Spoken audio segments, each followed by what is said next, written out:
Привіт, друзі! Сьогодні ми поговоримо про яловичину вагю, м'ясо, яке перетворилося на легенду, ставши синонімом розкіші і гастрономічної досконалості. Це дивовижна історія про те, як у майже вегетаріанській Японії, де впродовж сторіч існувала релігійна заборона на м'ясо, з'явився один із найважливіших м'ясних делікатесів світу.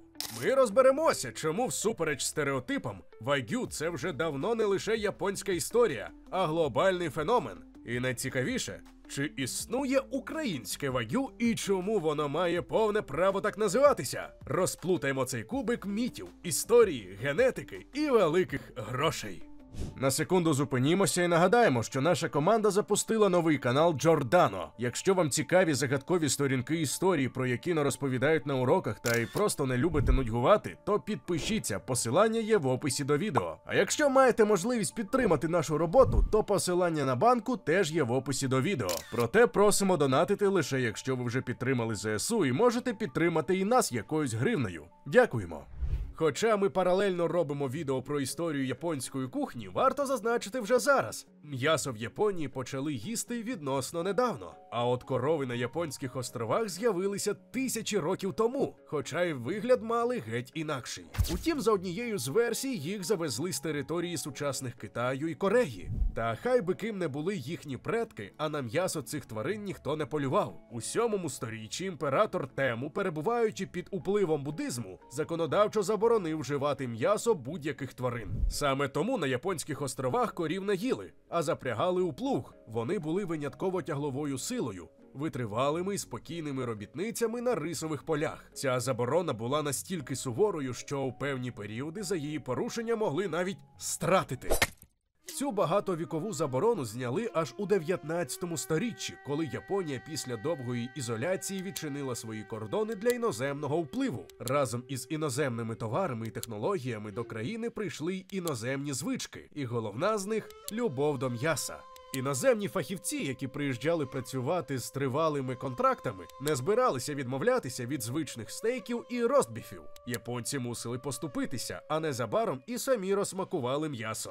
Кажуть, що головним поціновувачем яловичини став сам імператор Мейджі, який 1872 року публічно з'їв м'ясо, що стало потужним сигналом для всієї нації. Саме тоді й почалася історія вагю.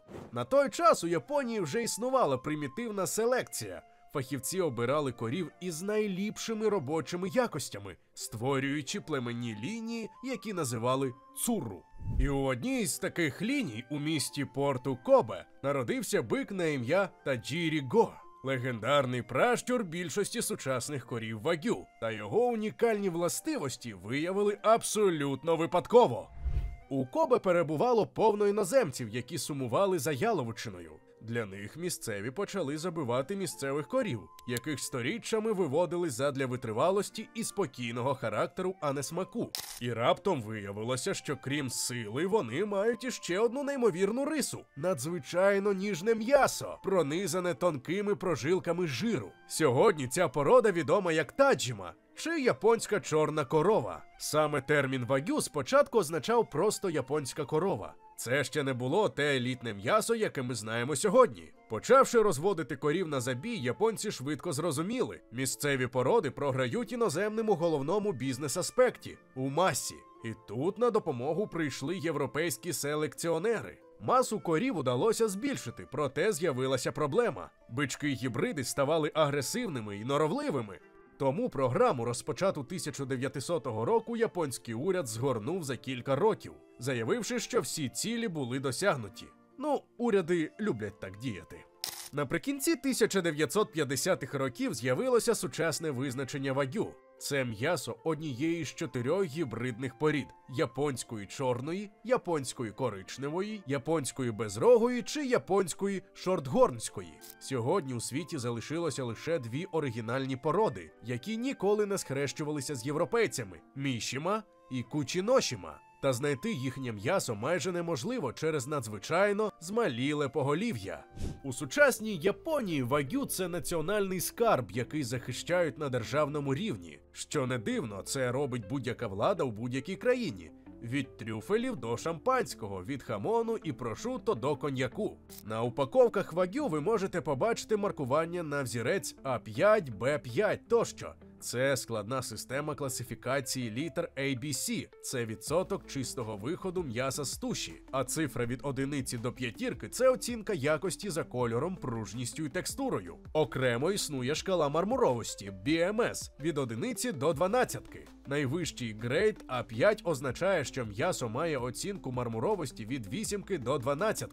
Стандарти підтримують за допомогою системи реєстрації. Кожна корова має паспорт, а на кожній упаковці ставлять індивідуальний номер. За базою ДНК можна відстежити родовід кожного стейка, а замість підпису в паспорті корови стоїть відбиток її носа, малюнок якого такий самий унікальний, як відбиток пальців у людини. В інтернеті чимало інформації про те, як вирощують корів вагю. Нібито їм роблять масаж і напувають пивом. Ви можете здивуватися, та частково це таки правда. Їх насправді розчісують жорсткими щітками для покращення кровообігу, а в холодну пору року може давати трохи алкоголю для апетиту. Вирощують бичків не 15 місяців, як звичайні породи, а майже 3 роки, годуючи їх зерном із різними добавками. Наприклад, найпрестижнішою на сьогодні вважають оливкову вагю, винайдену 2006 року. На острові Щодошіма місцевий фермер почав додавати до корму коровам спеціально оброблені шкурки оливок. І м'ясо набуло неймовірно насиченого смаку. Та найвідомішим сортом залишається все ж таки яловичина Кобе. Головний секрет і причина впливу на ціну вагю криються у жирі. Тонкі жирові прожилки, які нагадують мармур, плавляться приблизно за температури 30 градусів за Цельсієм, тоді як жир звичайної яловичини за 40-50 градусів за Цельсієм. Фактично це означає, що м'ясо вагю буквально тане в роті і навіть у руках.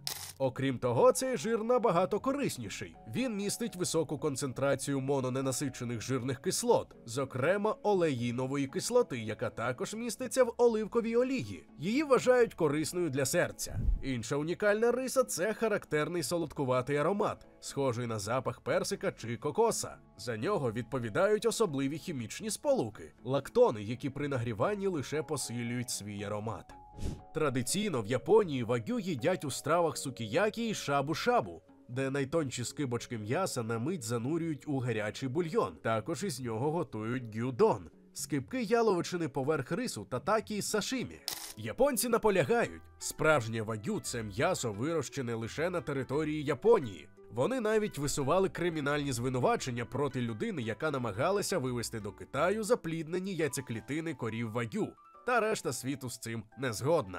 1976 року, ще до введення суворих заборон, кількох биків вагю легально вивезли до США для досліджень. Саме їхні нащадки стали основою для розведення вагю в Америці, Австралії і інших країнах. Фермери інших країн давно вирощують вагю за межами Японії. Наприклад, в Україні вже кілька років компанія Singed Agro Company разом із фахівцями ресторану Біф розводять корів породи вагю.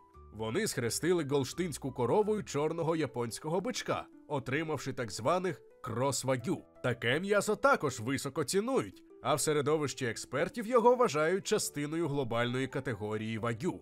Історія вагю – це дивовижний приклад того, з якою пристрастю людство ставиться до їжі. Продукти, хай то м'ясо, вино чи сир, миттєво стають об'єктами національної гордості. Їх захищають законами, розбивають на категорії, видають їм паспорти і вносять до баз даних. Їхній склад розбирають на молекулярному рівні хіміки і біологи. Це стає питанням репутації, величезних фінансових потоків і навіть може визначати добробут цілих аграрних секторів. Але за всім цим стоїть одна проста істина. Люди просто обожнюють відкривати для себе нові неймовірні смаки.